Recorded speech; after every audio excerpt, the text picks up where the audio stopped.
tool review on this brake checker guy right here. So bought this off Amazon way before this. And I keep this one in millimeters, but I'm going to use this for comparison. I'm assuming this line is your backing for the pad. So as you can see, I'm there. And just look at the pad. It's about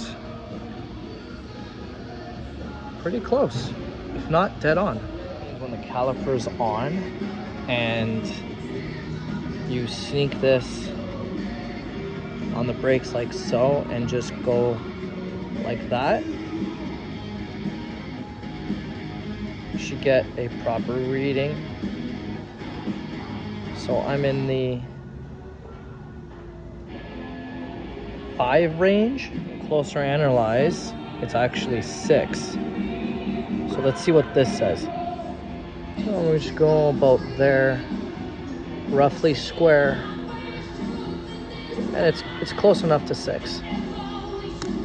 So there you go.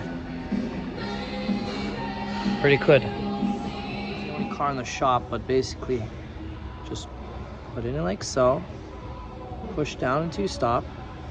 You get a rough estimate.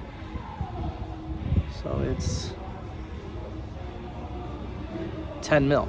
So if I take this caliper off and measure it, it should be 10 mil. That's the tool.